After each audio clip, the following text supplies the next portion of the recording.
আকাশে বাতাসে এখন ঘূর্ণিঝড়ের ভ্রুকুটি, সবার মনে আশঙ্কা, উদ্বেগ। তবে এখন উন্নত প্রযুক্তি ও স্যাটেলাইটের মাধ্যমে আমরা এই সমস্ত ঘূর্ণিঝড়ের নাড়ি নক্ষত্র সবই আগে থেকে জানতে পারছি বাড়িতে বসেই।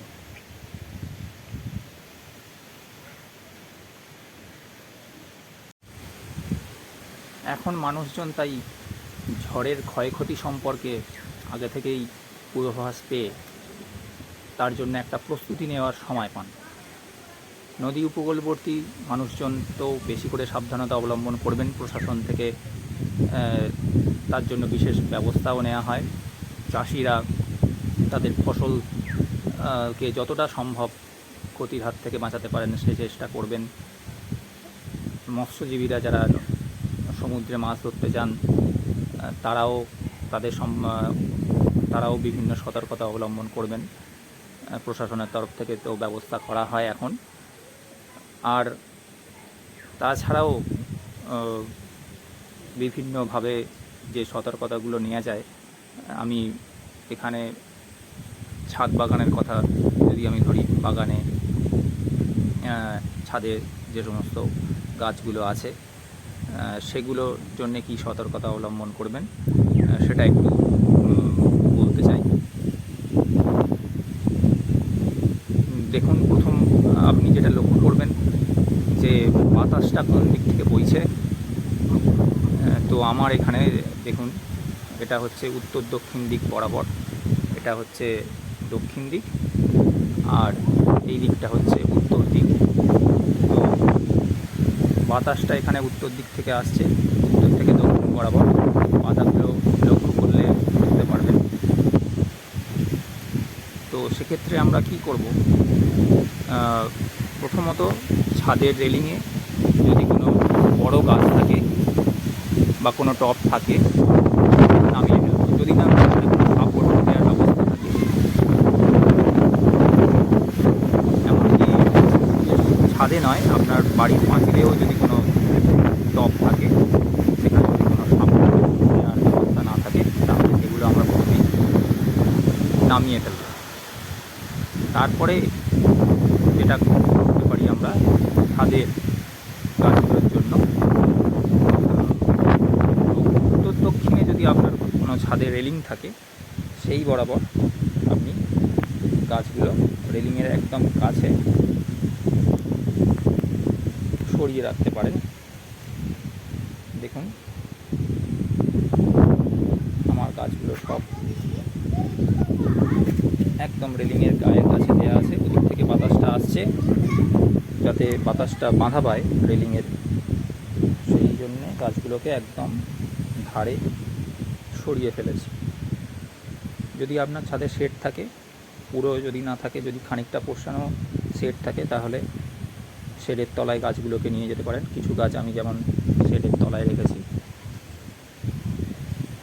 আর এটা যদি সম্ভব না হয়, তাহলে দেখুন, টবগুলোকে এইভাবে সরিয়ে রাখতে পারেন, আর তাহলে কোনো কিছুই করার দরকার পড়বে না। তবে খেয়াল রাখবেন, টবের মাটি খুব ভিজে অবস্থায় থাকলে তাহলে হয়তো মাটিটা বেরিয়ে আসতে পারে বা গাছের গোড়াটা পড়ে যেতে পারে। সেটা খেয়াল রেখে আপনি টবগুলোকে সরিয়ে রাখবেন। আর না হলে একদম রেলিংয়ের ধারে সরিয়ে রাখবেন।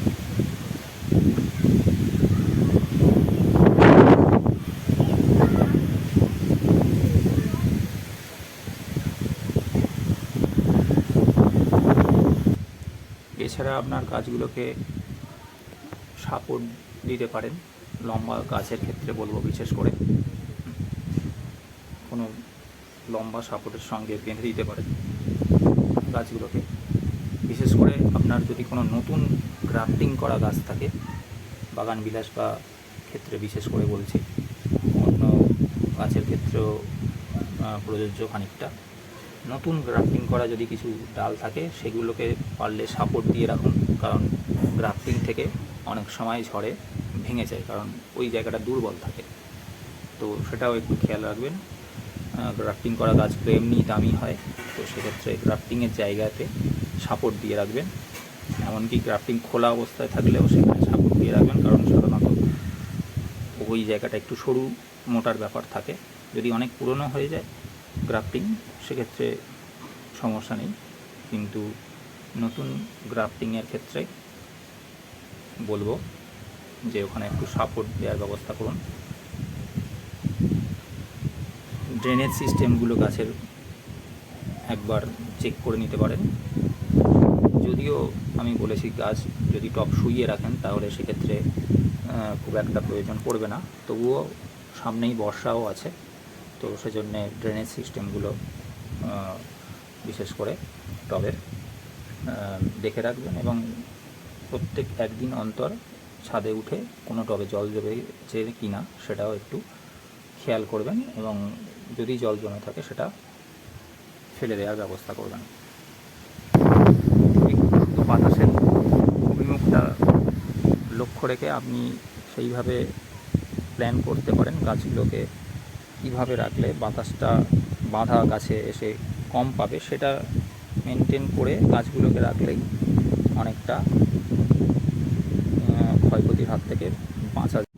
গাছগুলোকে মোটামুটি সরিয়ে রাখা হয়ে গেছে, তো আজ এখানেই শেষ করছি। আশা করব প্রার্থনা মানুষের ক্ষয়ক্ষতির পরিমাণ যাতে কম হয়, সবাই এটা থেকে সফলভাবে মোকাবিলা করতে পারেন।